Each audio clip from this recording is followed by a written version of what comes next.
So I often, on the Bodhisattva Breakfast Corner talks, wind up talking about questions that have been written in by different people.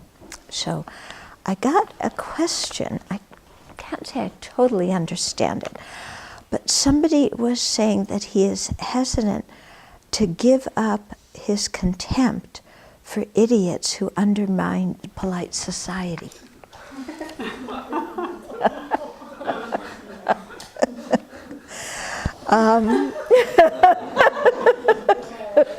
Now, how do you respond to that?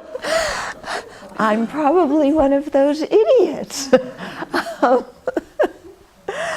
Yeah, but just to speak on the topic of contempt in general, so often we will separate ourselves out from other people based on some kind of quality that we make up. It could be, you know, physical attraction or athletic ability or social class or, you know, any number of things. We separate ourselves out from others and then look down on them and have contempt for them because they're doing what we don't consider is proper to do, that we would never do because we are so superior.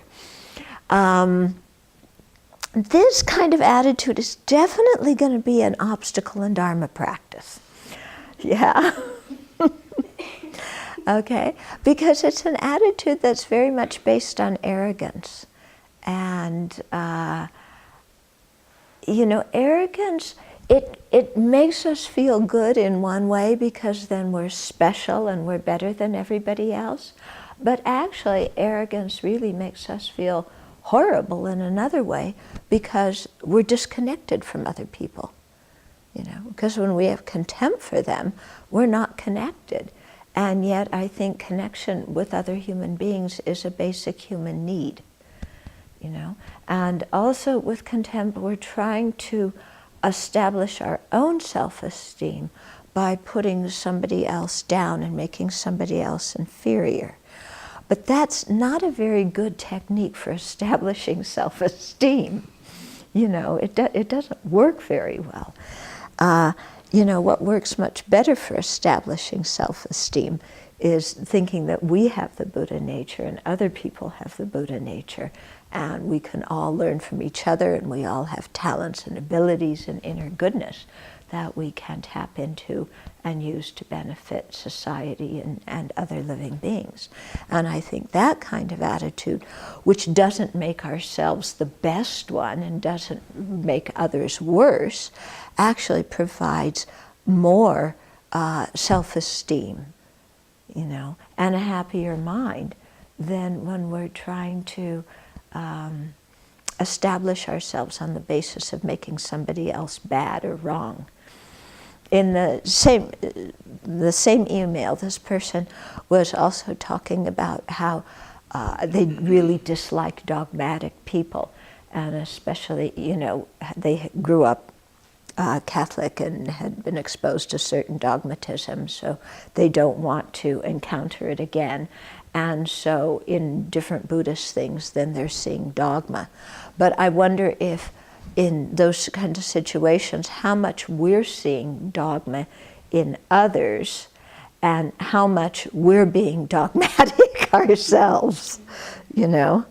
Because sometimes we get very dogmatic in our stance of, I'm not going to listen to anybody else. You know, all these other people are so dogmatic, I'm not going to listen to them, you know? And that's a pretty rigid dogmatic position.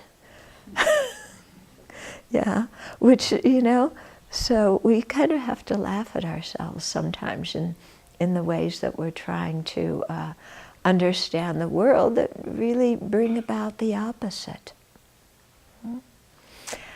So I think in general, rather than reacting to what we think other people's dogmatism is, because how do we, you know, can we read other people's minds? Do we know what's dogmatic? I think it's better to look at ourselves and say, why do I see this as dogmatic?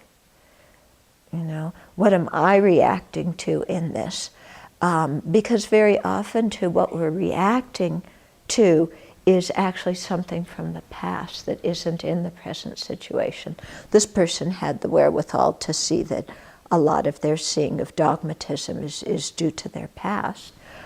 But still then, I think it's good to make peace with our past too, and not go around holding negative views of the religion that we grew up with, or negative views of anything from our past.